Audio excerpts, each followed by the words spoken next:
তোর মার বন্ধ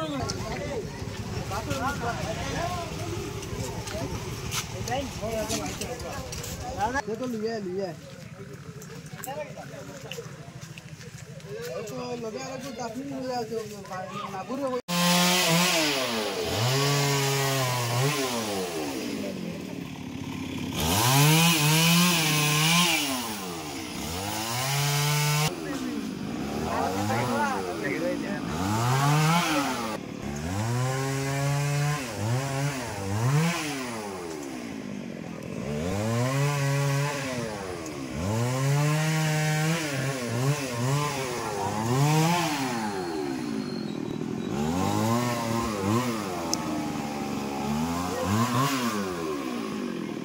আমি বাইরে হয়েছি শিলচর যাইতাম কিন্তু তো এখানে আইয়া যে বিশাল বড় একটা গাছ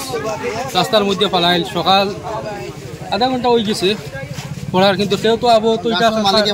কেউ তো আবো আইলো না বিদ্যুৎ বিভাগের কেউ আইলো না আবো এখনো আইলো না আর এক্সাম চলে